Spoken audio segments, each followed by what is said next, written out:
You have longer hair than I do. Isn't that wild? Kelly said she can't. I think part of me keeping my hair long is because I like Kelly's hair long. And she says she doesn't want to have shorter hair than me. Some women and some men don't feel comfortable if the woman is taller than the man. Right. But I've never heard the hair is longer than.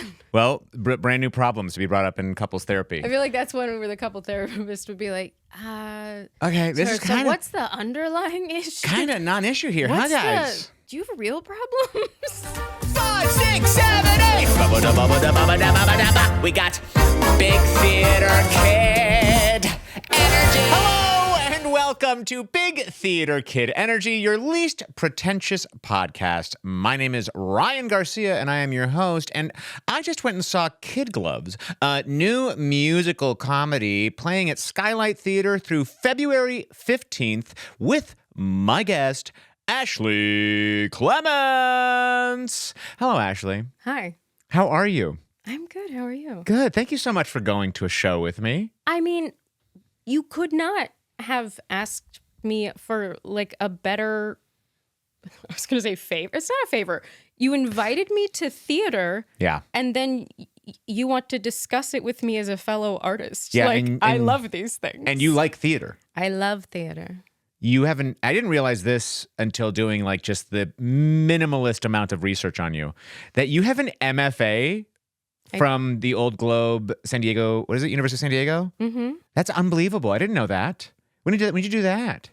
You don't have to say years if you don't want to out yourself. I did it immediately after undergrad. I went straight from undergrad to grad school. You were like, I'm not done with school. I honestly didn't feel ready. I didn't have the confidence. Going to grad school for me was a lot about gaining the confidence in my abilities. Yeah. And I was so fortunate that I went to that program because that program is, accredited through the University of San Diego, but it is deeply embedded in the Old Globe Theater. Right. Which means that I got a tremendous amount of onstage experience with other professional actors. I was really fortunate the way that the seasons worked out, that I did more shows at the Old Globe than any of my classmates, because it's a 2-year program. Both years that I was there were shows that needed a teenage or 20-ish girl, and yeah. I was You were 24. like, hello. I'm maybe the youngest person in this grad program. I was by far the youngest person in the grad program. That program skews a little older. So I was 23, 24, and got to be all range of things. I did get some really exciting lead roles, and I also did literally carry a spear. It was It was spear shaped, so I counted it. Yeah.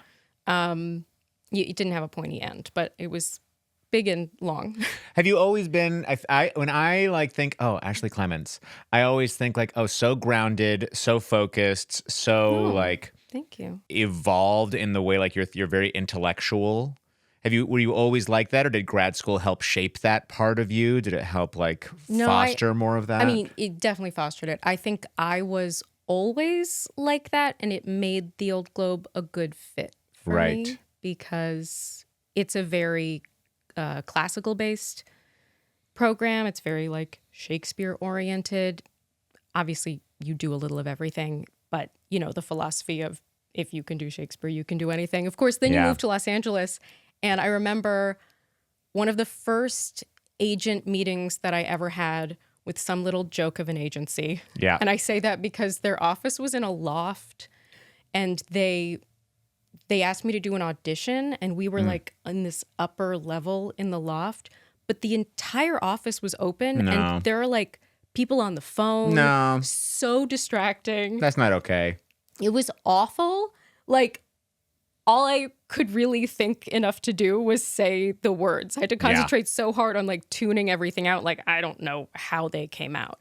And then she looked at my resume and she said, "So you've done a lot of Shakespeare?" Ew. And I said, "That just means I'm comfortable with heightened language like the jargon of a medical show."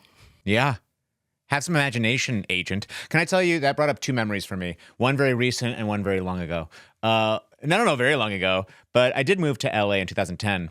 And when I first got here, I was so naive and so just a sponge and open to anything, as many people are when they come to Los Angeles, I think, and why some people get duped and brought into some maybe not the best circumstances. But I met with this agency, which I think was based in Rancho Cucamonga, but they had me come out, and they're like, the agent first said, okay, the first thing you need a picture of you in a doctor's outfit, picture of you. Yeah, as a New York. Rancho Cucamonga? Yeah. For anyone watching who does not live in Los Angeles, that's like 2 hours. It's far away. East. It was far away. Yeah, I don't know what I was thinking. I just wasn't thinking. I was thinking like, someone wants to see me. Yeah. Who knows who's going to discover me? Like, Rancho Cucamonga. And they're like, okay, so we need you in a picture with a doctor's outfit, a picture of you in a fireman's outfit, a picture of you in a police outfit. And I'm like, oh, is that how this industry works? And they're like, also, do they want a comp card? Well, what they did want is me to pay them a stipend every month to that's have them illegal. represent me. That's illegal. Illegal. And thankfully, I wasn't that naive that I was like willing to sign up for this, what was clearly a sham agency. But can I tell you, there was a line of people. Like, it wasn't just me. Oh, yeah, no, I was same. There was literally a line of people. I was hearing other people before me up in the loft, and that they also charged a fee not to be represented by them, but to be on their website. Oh my God. Which they said was necessary for them to be able to pitch you, which is also illegal and also not true, because everyone is pitching you through the casting services because they have to. I have to think that these days with social media and with how much more like you can literally YouTube anything to figure out, I know how to fix things in my home that I do not have, like that I did not have. Like, I feel like I'm like in the Matrix and getting plugged in, and like now I know plumbing. And I feel like that's the way that hopefully the entertainment industry and every industry is now, where it's like you can't get duped as easily. Yeah, I mean, it was also something that was very much talked about in both my undergraduate theater program and my master's program when they were preparing us for the real world, was how to take a meeting with agents and things to watch out for. Yeah. Because there are major scams. But I mean, there are also horror stories from people who signed with very legit agencies who then still like embezzled the money. Like, I know at least 3 people with separate agents in New York and LA whose agent embezzled the money and then disappeared. Did you watch the Billy Joel documentary? No. Oh my gosh, watch it. The terrible things that the different managers did to him throughout his career. It blows your mind. That's crazy. The other thing that what you said made me think of is that I'm going to see 2 Shakespeare shows coming up. I'm going to see Richard III at A Noise Within Theater.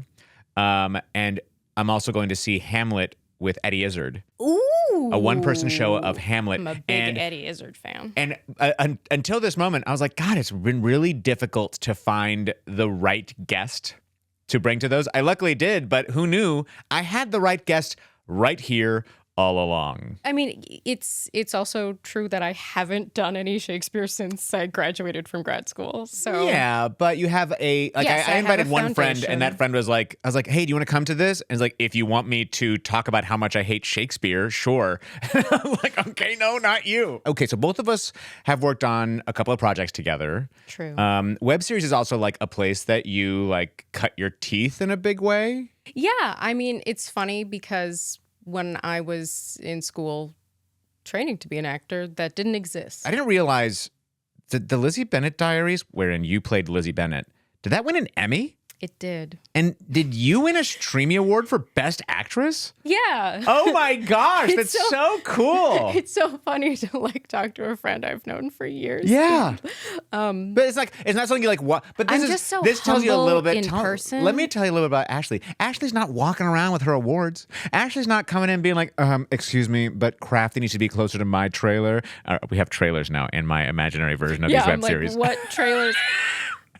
You know what I did have a trailer for was the Quibi show that I had a small role on that Darren Criss wrote and starred in. I was like, this is crazy how much money they are throwing at this Quibi. That no longer, I don't even know if people know what Quibi is anymore. I bet there's like a large portion. What's so crazy is that when Quibi happened, we all said, Yeah, of course that failed. That was a terrible idea. Did you talk to anyone? Like, did No. you run this by anyone? Obviously, that was going to fail. And every creative was like, yes, But I will now- take all of this money. But like a few years later, now vertical shorts are totally But that was the taking problem off. with Quibi, because Quibi was trying to be both. If Quibi just wanted to be verticals, it might have had a better shot. I don't think that would have saved Quibi. Maybe. Like, I think Quibi was just too early, but you know that the Quibi people who lost a lot of money they're mad are now. watching this vertical shorts thing and are just like, But the problem is, you know why vertical shorts work? Because they're cheap. Cheap as and you know hell. what Quibi did? Put a lot of money into So they still had a different thought process behind it. Like, I was directed by Amy Heckerling, who is an incredible all-star female director, So all-star jealous of director, that. end of sentence. that's very cool. Yeah. Wow. That's what Quibi was doing. So That's cool. I think they were I think the problem with Quibi is they were putting the cart before the horse so far, the horse couldn't even keep up with it. I mean, maybe they paved the way. They paid, thank you, because now we can all audition for verticals. There's a SAG contract. She has an MFA and she's auditioning for verticals. I don't know if you are. Well, and it's what's very funny is like I primarily book commercials. Like, Yeah. that's a huge part You're of in a commercial right now. I'm in 4 commercials You're right in 4 now. commercials right now? And that's not something that I was in any way specifically How much of trained your Shakespeare for. training did you use for your commercial auditions? All of it and none of it? Like, Yeah, it's, so true. I know you know, exactly what you mean. I was completely theater oriented. I never No, had you can move that around. You can touch it. You can pull it this closer. is fine. This is good Well, you for shouldn't sound. do that part. But you can grab it and bring it in and talk like that. You do what you want. But no, I was completely theater oriented. I was like, I am going to New York because my mom is from LA and Yeah. she was very anti me ever going to LA because she went to high school with girls who were, it was an all girls high school, who were auditioning. And there was a lot of like toxic behavior around that, a lot of eating disorders and a lot of egos. And she was just like, not that for you. But I fell in love with theater, musical theater first. I think that's most kids are doing musical theater if they're doing theater. Not a lot of like Hamlets for 7-year-olds. Right. I hear what you're saying. That sounds like a really good parody idea. Of I like would love to, of a show honestly. within a show. I did my undergrad in upstate New York, and it's very, very fucking cold there. Oh, that's right. Oh, this is the other thing that I discovered. Ithaca is another thing that we share. We share? I didn't know that we shared Ithaca. I was there for the summer doing hangar theater Oh my gosh! in Ithaca. I did my internship there, and then I was hired back the next year to perform there again. Wow, how? From why? From where? From Orlando. So I went to college at UCF, got my BFA, and then we had to get an internship in order to graduate. And so I went to SETC, Southeastern Theater Conference, where you audition for all the different theater companies. And Ithaca had this woman, Wendy Wendy Dan. Dan. That's exactly who it was. Yeah. That's exactly who it was. And Wendy She Dan. became a faculty member like as I was graduating. Wow. I mean, Ithaca is also so beautiful in the summer. Yeah. That's not where I went to school. No, you went to school. I was there one winter doing children's theater where we were going to the actual elementary schools. Then all with the beautiful waterfalls No, they're freeze frozen. in motion. We're totally off topic here. Yeah. But we have this Ithaca connection. But my Ithaca life was, bathing suits and jumping Yeah. into gorges. Yeah. And, Ithaca is gorgeous. yes. But it's not completely off topic because that weather is a big part of the reason why I Right. ended up in Los Angeles. Yeah. As I said, I was in the spring of my senior year when I took the Greyhound bus 6 hours to the city. Took the Greyhound bus. So ultimately, the programs I was deciding between was the program at ART through Harvard and the Old Globe. And there were a lot of reasons why the Old Globe was winning. It's free. The program is completely free. That's a good reason. The ART Harvard program was $100,000 a year and would not tell me my financial aid package until after I'd accepted my spot. Wow. Yeah. They were both, professional theaters, and students would get a lot of like professional experience. But it was in New York City, the snow goes away. Yeah. No, not in upstate. Upstate, it will sit there And get gross. and just get dirtier and dirtier and grayer and gross. collect like dog pee. And yes, there's just gray, dirty Probably some human lumps pee. everywhere until like at least April. And it's gross and ugly and sad. And like there's nothing green and the sky is always gray and it's a hard time. And so in that position, being asked, well, do you want to go to Boston and experience more of this weather, or do you want to go to San Diego? One of the most maybe like undisputably gorgeous places in the country. And I'm from California, so I was just like, bye. Did you hear about that bar that burned down in Ithaca? No. It had a popcorn machine in it, and after it burned down, corn stalks started growing up out of the ashes from all the popcorn kernels that had popped out of that machine. Isn't that wild? Oh my God. I bet some of my friends will remember that bar. I'm like, I vaguely remember going to one bar once for my 21st birthday. Chapter House. Oh my God. Yeah. Chapter House burned down. Oh my God. Yeah. I have a question I just thought of that's so innocuous, but do you have like a favorite snack for rehearsals? Like when you go to rehearsals, you're like, I always pack this in my bag. No. Great. These are the kind of questions you can come to expect from Big Theater Kid Energy. You were so excited to ask it. And we're going to leave it right there. Moving on to the show that we saw, which was Kid Gloves, a new musical playing at Skylight Theatre. As I said, what is Skylight Theatre? Had you ever been to Skylight Theatre? No. Which is wild because the internet says you performed there, which is lot. Yeah, the internet said, well, she's performed at such theaters The as internet Skylight also Theatre. says I'm worth millions of dollars. Like she's on 4 commercials right now. Like, she must be rolling in Ashley it. Clements' net worth, the lowest I've seen was $1 million. Wow. And the highest was like 16 million. And I was like, and that was before I was even doing a lot of commercials. That was based on the Lizzie Bennet Diaries. Right. But, you know, to the internet's defense, you did lose a lot in crypto. Well, I don't like to talk about it. So Skylight Theatre Company was established in 1983. Oh, wow. Older than us. Older than us. And it is based there in Los Feliz or Los Feliz. Depending on if you want to be correct as an Angelino or correct as a Spanish speaker. Who are maybe the original Angelinos. Not really the original. No, Let's not go back too far. Or else none of us belong here. And I think they're pretty cool. They kind of remind me of some of the other theater companies, one that I'm a member of. I am a theater company. Yeah. I mean, I was so surprised that I didn't know about it because I used to live nearby. Wild. And I've been to the bookstore many times, but it's down a little alley and it barely has a sign. And they share a name, but that's it. Oh. They're in no other way affiliated. The Skylight Books and Skylight Theatre are not affiliated. Were they ever affiliated? No. Skylight Theatre used to have a different name. I don't know why. Maybe they chose that because no one could find it. Yeah, maybe they named it for the bookstore. It's a nice name, too. It's a wonderful name. And it's a wonderful little theater. And you know, it makes sense for the bookstore. Yes. Because the bookstore has a skylight. And a tree. And a beautiful tree. Does Skylight Theatre have a skylight? I don't think so. Probably it would not. be bad for theater. Indeed. You have to control the lighting. Mm-hmm. Can you imagine if they had a skylight and they covered it? Because they're like, we can't have this. I can imagine it because it would be a lot like the high school auditorium where I did theater in high school. The matinees were very bright. One time I had to die on stage, comedically. Lights out and lights are on you and you had to get up and walk away in light. No. Did I get it right? Well, I'm a professional, so I dragged myself off stage with my last gasps. Wow. To wild laughter. So. And it was a drama. It was the Three Musketeers. Okay, well, kind of a drama. So they like many other smaller theater companies in LA, which I'm excited to talk about so many of them. I have talked about I Am on here because I went and saw a new play there. Esther Perel Ruined My Life with one of the cast members, Adrian Gonzalez, who's also a company member. And honestly, this was just a workshop of a play, and it was so freaking good. But they are focused on new play development, reading series, workshops. It's an incubator of new pieces, and it's also a rental space. And it's a 99-seat theater, just about. So this is a brand new play. I don't know if there had been any workshops of it.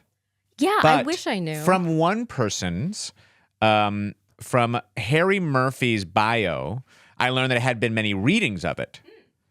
Because Harry is right tickled to be in the full production of Kid Gloves, having been involved in several happy readings of the show over the years. Yay, we made it!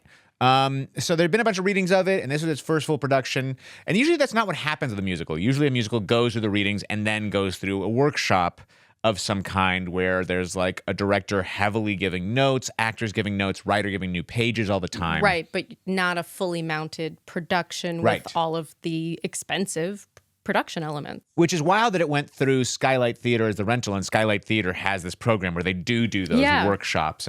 But this one went full to production, which honestly, like, great. It was so fun. I loved the set. I loved how bright it was. I loved how bright all the characters were. Walking in, we were really taken with the set. Like, we were just like, ooh, this is so cute. And the Kids Plus sign on the top with a multicolor. It was so multicolorful. The band was legit. Yeah. And let me tell you what the show is.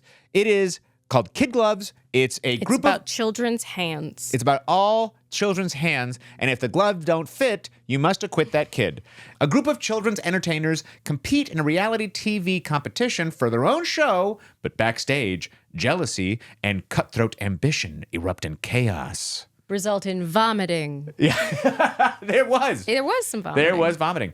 So you're watching these, like, basically, you come out and there's this game show host type character who comes out. Well, it's a competition reality show vibe. Yes, there's the host, Caleb Keeler, played by Will Collier, who comes out and sings this very funny song right out the gate. It really was a very funny song. Like, it really set a high expectation for me. Yeah. That it was very funny. Like, the concept was basically, he was saying, you know, I think it's called Kids Are the Future, and he was singing that kids are the future, and then but the flip side of that was that we are irrelevant. Yeah, we're all dead. We don't matter at all. It's only children matter. Yeah.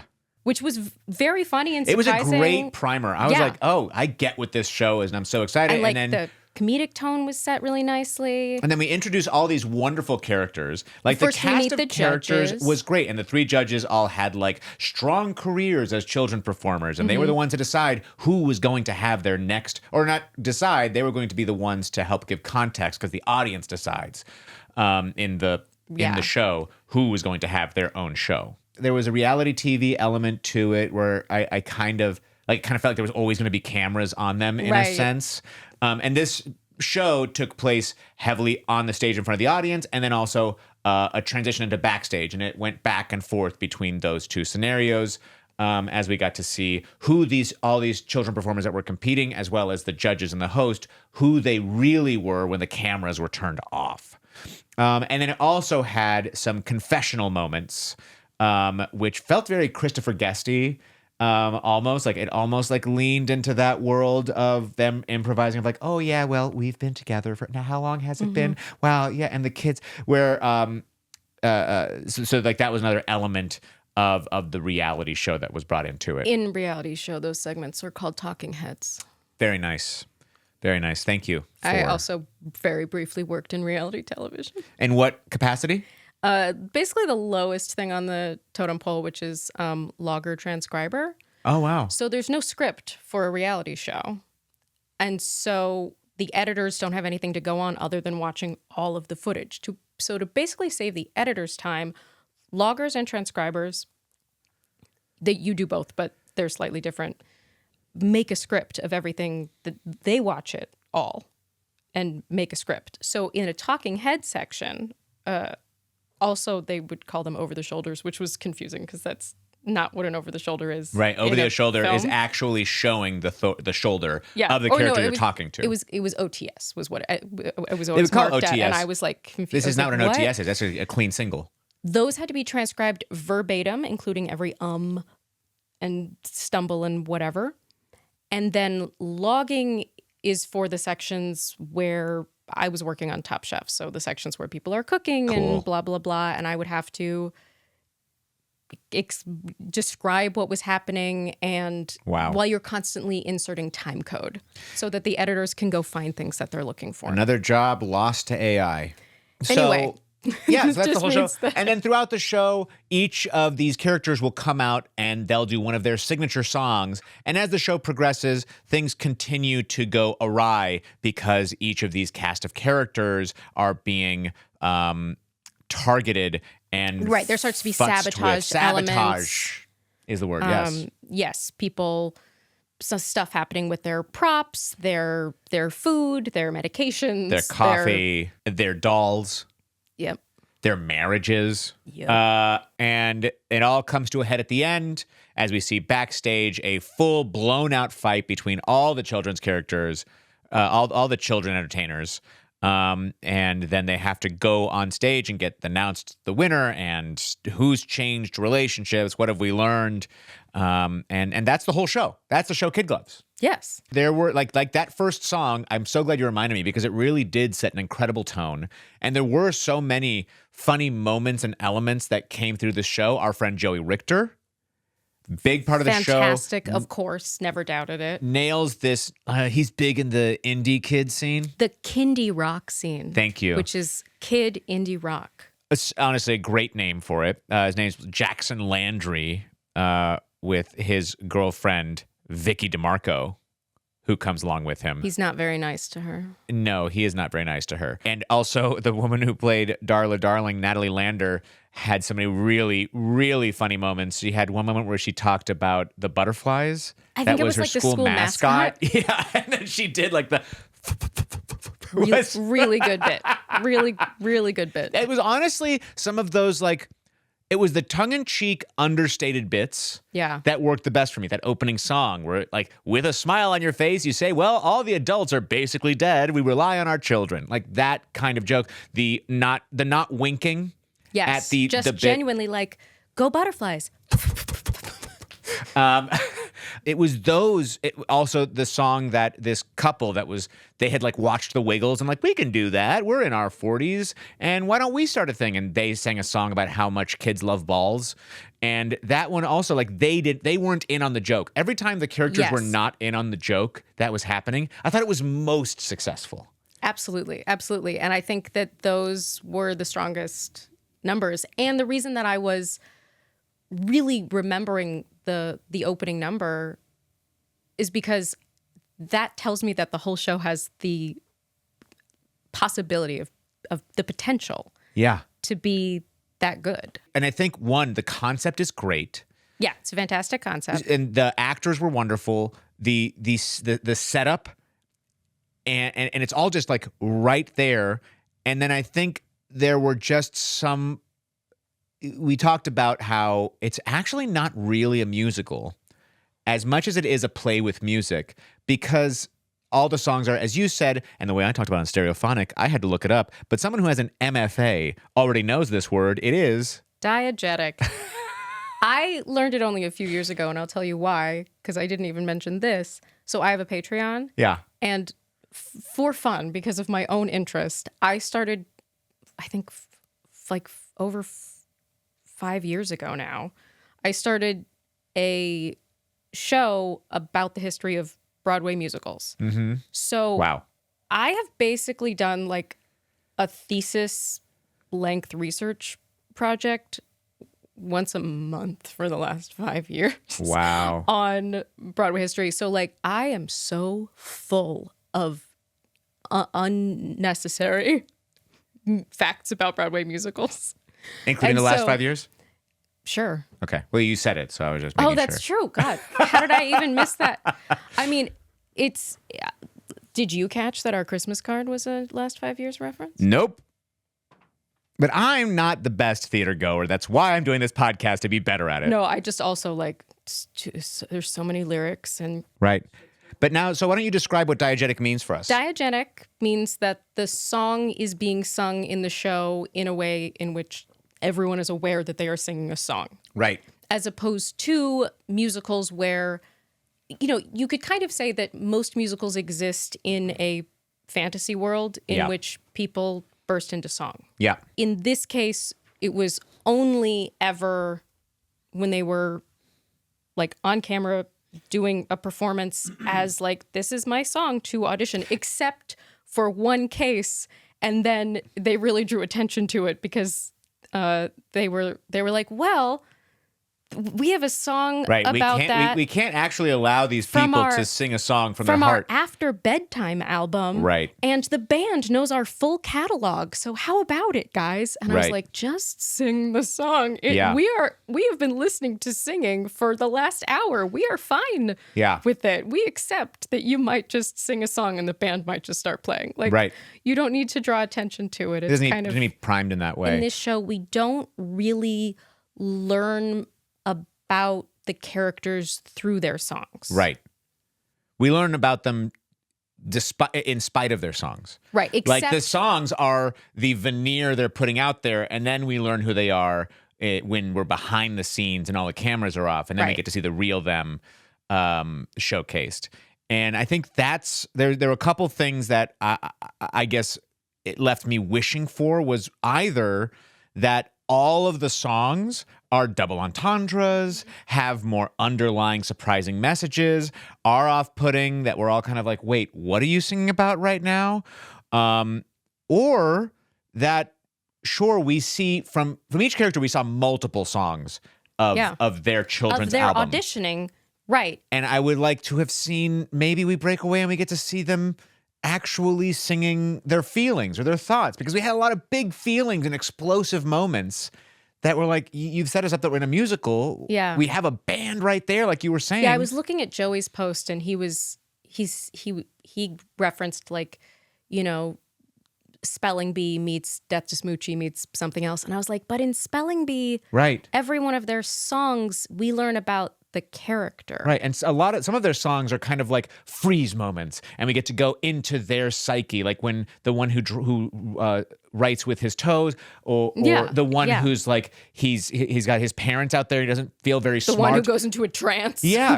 When he's singing, it's not that the rest of the world can see him, it's us getting a peek into his psyche. Yes. And I would have loved some of that. Or even for like Joey's character's perfectly primed to be like, you know what? Forget Kindy. This is what I really want to sing. And let's hear him sing like a very adult song. Well, but I think that opening song was really, again, like, shows that they have the ability to write songs that are much more tongue-in-cheek, or like, I still think there are ways to write the songs about, like, performing in character that reveals more about the character. Yes, for sure.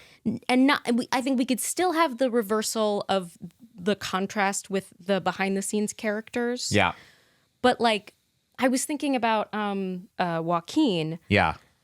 Like, he has played by Chris Kerrigan. He has two songs. Played very well by Chris Kerrigan, by the way. Very, that was very well. That was such a great layered casting. performance, Yes. and a great character, and at times scary, at times funny. Yes, someone who knows how to give the impression that he might snap, and he's a really big guy. Yeah. Like, He also gotta had be one like of the 6'4" or something, like just an imposing figure who could like inflict harm if he wanted to. And he also had one of the funniest moments when he was doing one of those talking head interviews, and then realized, hey, should somebody be in here with a camera for me to be doing this? At the end of it, making us realize that he's just on like a full-on break. That he is not connected to reality. But like, his first song, Welcome to the World of Joaquin, was like, you know, think kind of Willy Wonka, World of Imagination. Yeah. And then the second song he had was Joaquin's Animal Band, and it was literally just singing about like the koalas playing the drums There was and no the escalation tigers in it. playing the guitar, but like, we learned nothing else new. about him. And like, at the very least, we need the friction of seeing, which we see in other places, and we saw a little bit in that second song, of seeing him like trying to hold it together. He held like- it together then in the interview afterward, Yes, when then the he judges lost it. talked about his song, and I'm like, it's you know what it is? It's that thing of like, show don't tell. Like, it felt like the opportunity was in the song. Why are we doing it post-song? Yes, if he could snap in the song, and the song lyrics are really cute, and then he's like very angry, then we get that like Yeah, I agree. tension that's created, and that would be really fun. But instead, what it feels like is that we have to sit through a lot of children's music. Right. That, Which traditionally is not something adults love. yeah. And also like, it's called out pretty early in the show, by the couple who are competing together, Meredith and Eddie, played by Heather Marie Marsden and Adam J. Smith. They said early on that they got really sick of listening to the Wiggles when their kid was 3, Right. and they thought, Oh my we could do gosh. better than that. And I sort of wondered if that was the writers of the show speaking. Like, did they have kids and then hear a bunch of kid songs and go, we can do better than that? Because, like, the show is making fun of kids' music. Like, some of the songs that we're listening to, the joke is just that this isn't very good. Right. But then we are listening to a lot of not very good kids songs. And, like, you can only do that joke once, maybe twice, but, Yeah. like, not this many times. And I agree. I think we're just dying for some different musical styles. Which, as again, well. like you mentioned to me as we were walking out, was set up with Kindy Rock. Yeah, I was fully expecting Joey to like have an indie rock song sound, and that could have gone in a lot of different ways. Like, I didn't know if it was going to be some like, you know, like quiet, sexy, like Bon Iver kind of thing, or if it was going to be, you know, closer to more of a like a rock kind of vibe that then was just like weird that it was a kid's song. It was kind of in the same style. But it was just in the same style as all the others. It was surprising, wasn't it? wasn't Have a particular indie rock or rock. A lot of the things we're saying here is that like there was such a great like first step in the right direction that then all the opportunity is still right there. It just needs to be turned Yes. and flipped more in that way. Because there were so many funny things. Yeah, and great actors performing them. It makes me excited to go, oh, you have something here if you are willing to open it up and really like, you know, kill some darlings. And Not Darla Darling, though, played by Natalie Lander. Please don't kill Darla Darling. although her dolly, Dolly Darling. I do love the aspect of like when she came out in sunglasses, the doll was also wearing sunglasses. that was a good bit. But yeah, no, they do have to open it up, kill some darlings. Yeah, I really think that they need to be pushed to go farther, because I feel like they heard the Wiggle songs and they were like, we can write better music than this, and then they were like, let's parody kids' music. Yeah. And that's kind of as far as they went. And I think that they're right at the edge of something that, like, I think this show needs to get much darker. I agree. Like, for example, we set up that Meredith, well, like, we learn halfway through or something that Meredith and Eddie have separate bedrooms and have not had sex in we don't know how long. We have also learned that Joey's character, Jackson, even though he has a girlfriend who, of course, is oblivious to it, he is sleeping with all the moms, married or not, on his Kindy Rock tours. Yeah. So, cut out my burp. Good note. Don't forget that one, Ryan. That one too. No, leave the Leave them second both one in. But so we have clearly set up that something's going to happen between these two, and then all we get is this like very chaste, brief, closed mouth kiss, and I'm like, she should fuck him. Right. Like, there should be a major betrayal because also, like, they're sort of our heroes. Yeah. They're the closest we have to like likable characters. Yeah. In this, everyone else, the contrast for pretty much everyone is they're terrible people. They hate kids. Yeah. Except for Joaquin. Joaquin, I don't think hated kids. No, Joaquin had he pure just had his intentions. other issues he was dealing with. Yeah, he just had other issues. But I would have loved to see some different. I think they can really going grab darker onto is some right. stock character types, but like I don't think everyone's shit can be that they kind of hate kids. Yeah, and I think it's like rather than turning up how many F-bombs we drop, like turning up how many adult situations we actually keep and stumbling how many, into. But like if Turn things up, like Edmund the Elephant, played by Jonathan Jonathan Slavin. He was so funny. So funny. And I loved his little bit, and I wanted to add his desperation and turn his desperation even more up to make him different from Susie Nakamura, who played Penelope, and from Harry Murphy, who played Professor Penguin Pants. They were all of our judges. We found out halfway through that actually, like, he's like super desperate to get his stuff back together. Yeah. And you saw that in the way that he always had his little bit where he'd have a little sound box that made the sound come through. Very good. It wasn't good. I can do better. Wow. There we go. I'm He could glad do, you the had little the hand I have to with do the it. hand, and it has to be to the right. When it does to the left, it's not as strong. But he had his elephant You have to sound know effect. your good side. Yeah.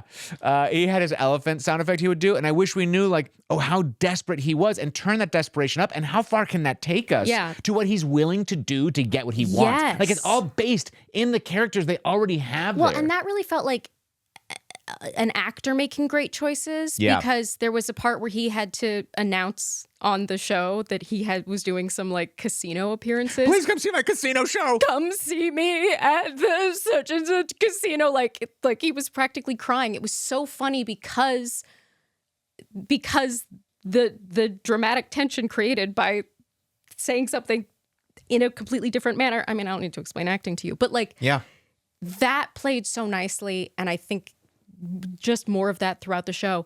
But like, if we have Meredith and Eddie, who are kind of our heroes, you pointed out after the show that we learn towards the end that Meredith says to Eddie, "This was all your idea. I did this for you." Right. When was that set up? That hadn't been set up at all. You know, all they told us is that they were doing it to save the orphans with lupus. Right, which it was very funny as well. Which is funny. Owl. The hootery. And so, like, I never saw during it that him having to push her to show up for something. She was very much just as engaged. There was never any tension between them. That tension wasn't even hinted toward. Yeah, and then we get this like separate bedrooms song, which is very funny. And so then you have the idea of like, okay, well, maybe they're just sort of more roommates at this point and partners, you know, work partners. But there could have been an arc for there to be this tension throughout that builds, that you know, the climax of which is that this woman who has not gotten any for a long time gets it. Yeah. And they actually deal with that level of betrayal, because like that's a real redemption arc then if he's like so mad that he saw them very chastely kiss, which is a betrayal. I'm not suggesting that it's not, but you know, that like he's not there at the end and then he shows up. But like if she had really cheated on him and then also really owned it and apologized for it instead of just blaming the alcohol. Right. And all of this, there's so many things. Again, it's like inspiring us to how we could improve upon something that's a really great idea and has an opportunity. But like that's but it's all there. It's like everything we're turning up are things that are already there. And the reason that like development is a huge part of the music, creating a musical, and this I would say is still in its development. I think so too. Some of those things you can't fully see until it's all put together. Which is why like a workshop is so helpful, because you do have an audience for a workshop. Yes. And the way that IAMA does it is they focus on one element of performance. So it could be either we're just focusing on set, we're just focusing on lighting. For the one I just saw, they only focused on intimacy. So that was the one element they focused on, and it felt so incredible. And they didn't have to spend as much money or spend as much time in rehearsal, but they got to get the same, like that feedback loop of hearing what the audience is actually responding to or not, and then actually having comment cards and feedback to help grow the show. The other thing that I really wanted, just to add on to what you're already saying, is if we get all of that real buildup between our lead characters, Meredith and Eddie, that we have this song that Meredith goes out there and does the 11 o'clock number alone. And it's everything we've seen from the two of them is a duet.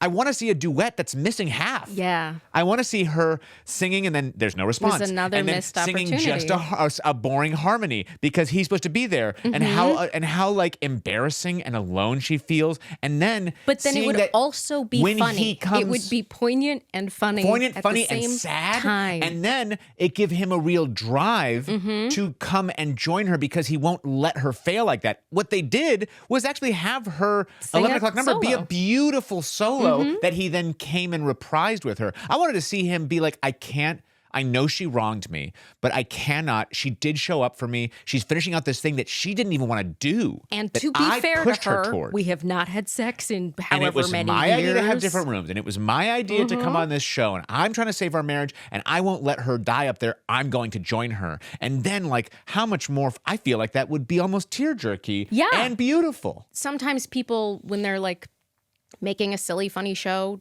think that they can't do that. I think you can do it all the more. And I think we need it. I think we need an emotional center. Speaking of Joey Richter, I've performed many iterations of Solve It Squad with him, which is a Scooby-Doo parody at like baseline that is not afraid to go very dark. Yeah. And then Joey is the emotional heartbeat of that in a way that makes people feel something, because he is so heartbroken over his dog. His like at the heart. And like also, and I think Solve It Squad is also a good example for this show, where sometimes there's a little too much overlap in characterizations. That like Solve It Squad, everyone is a terrible person. Yeah. In their own unique way. Right. But the affection that the group has for each other is real, even if it's like not healthy. So like there's still a real emotional investment, and we have to have that. This has to be something that people really, really want. Yeah. But we're never like going to get that invested in the competition, right? So like, but we could get invested in that relationship. Yes, I so agree. And so it's definitely a show to go and check out and see. I think it does have all that fun elements. I think it's well produced. I love this space. I want to see more theater at Skylight Theatre. I want to see this show continue and to progress and shift and change. And I hope it grows from this. I like almost want to like send them some ideas, which is just overreach, and they would probably not appreciate hearing unsolicited ideas. Maybe but they'll can hear I tell this you another and then great they'll tell one? us. Well, before you do, I'm going to tell you one. Direction-wise, and I just think we need to simplify the transition from stage to backstage. So the set was very great, and it was this cute, colorful, bright set, and then they would transition to backstage and the cast was doing the closing a sheer curtain, pulling on a crafty cart. From each side, a curtain had to be drawn in, so that's 2 people, and then from each side, a panel had to be pushed in, and then a crafty cart, and then a sound equipment cart. Which is both coming from stage left, oddly. And then was probably the only space where there's room to store them. Right, good point. And 4 folding chairs. And 4 folding chairs that people were sometimes like fumbling around with. Yeah. And because some of them were also holding dolls. Yes. It made the set changes take a long time. Yeah. And they probably weren't longer than 30 seconds, but there were at least a dozen of them, if not more. Yeah. Which really adds up. I mean, I think they might have like 10 minutes of scene changes in the current production. And it means we don't get a chance to get into the flow of the show. I can't even tell if it builds the way it needs to, because you're so interrupted. And I think, that's one of those heartbreaking things that they probably didn't realize until Tech Week, and then it's a little late. It's like they already have in the set these seating areas on both sides, and really, honestly, with lighting, they had such great lighting. We really could have just had judges on one side and performance in the middle in the main stage, and just have these side pieces where they have talking heads. Just like bring a crafty cart out, and then stage left is now our backstage. Make backstage smaller. Why does it be? And also, smaller creates more pressure, creates a better chance for things to explode. We don't need the full stage for it, and all this massive movement. It just it wasn't worth it for how much time it took. Yeah. It looked great. The first time they did it, I was like, oh, wow, Honestly, looks great. What else they could do is just like have those things happening in the background, because sets always have stuff happening. People are walking around, PAs, and That's a great note. That would work. Right? And have the scene already taking place in one side, and then as the set is built, that scene can then progress out into the rest of the space. I actually think that's a solve they could do implement, right now. Yes, right now. And I think that would really help, we should contact them. Yeah, we really shouldn't. But if they do listen to the no. show, it will be coming out soon. So this show will come out during their production. So maybe they will take it, because I do think you're right. That gives us a chance to really just keep this thing driving forward. Yeah, because the last thing you want in the that final climactic ramp up. Yeah. And also, we pretty much go back and forth between every scene, I think. Yeah. I mean, there's actually probably between more than every scene. 20 scene changes, because it's on stage, backstage, on stage, backstage, on stage, backstage, on stage, backstage, and that didn't even. That's a vocal warm up, honestly. On stage, backstage, on stage, backstage. That's one thing I loved about Stereophonic. Stereophonic would be like just one set and also lighting change. Now it's a new day. Yeah. Everyone's in the same costumes, in the same location. The lights shift, and now it's suddenly a new day. It's that simple. We don't have to overcomplicate. But we do have to come to the end of this podcast, because we could talk, I think, maybe for the next 2 hours just about this show. Because we're also so inspired to of all the things that we want to improve upon it. And we wouldn't do that unless it was already a great subject matter and a great piece to build upon. So I wish that you please go see Kid Gloves. I want to hear back from you about what your thoughts are on it. Did you have things you want to change? It's in a great location in Los Angeles. Yeah, and to be clear, it's still a fun time. It's such a I great just think time. that the show can go further. Yeah. And as a big musical theater nerd, I think it's so cool to get to see things in early stages. Yes. I was a teenager when Wicked did its out-of-town tryout in San Francisco. Yeah. So I was one of the first audiences I'm from the Bay Area. I was one of the first audiences to see a fully mounted production of Wicked. And most of the original cast stayed the same. Kristen Chenoweth and Idina Menzel were in it. And Norbert Leo Butz. And I saw things that were cut. And and it was so cool to then go see it on Broadway and see what had changed. And if you have any interest in creating art of any kind, I think it's really inspiring and fun. Because also, it is so easy for us to sit here, having watched a fully mounted, very, very well-mounted production of this show, and have a million suggestions. Yeah. Writing it from scratch is much, much, much harder. Oh, huge. But I think it's really fun as a creative to let it inspire and have all these conversations and go, oh, you know what it could have done? It could have done this. It could have done this. And that just lights me up as an artist. Same. But this is the whole point of this. This is why I love doing this, because I get to not only go and see incredible shows, but the thing that I think every theater artist loves the most is then getting to just talk about it. And shows are too late. Shows start at 8 p.m. sometimes and get out at 11:30, and then I don't want to talk to anybody. Then I want to go home and maybe never get a chance to break it down with someone. But here, I force them to come, and I gift them a night or day in the theater, and then another gift of getting to come over and chat about what we experienced and how it affected us. And Ashley, thank you so much for going and seeing Kid Gloves with me, again at the Skylight Theatre through February 15th. And Ashley, other than your 4 commercials now airing all across television, do you have anything to promote? Well, I have a Patreon. And if you like musical theater, I have 5 seasons so far and still going of a musical theater history show. Wow. It includes everything from the origins of musical theater to how it developed and changed to deep dives on specific shows. How do we find your Patreon?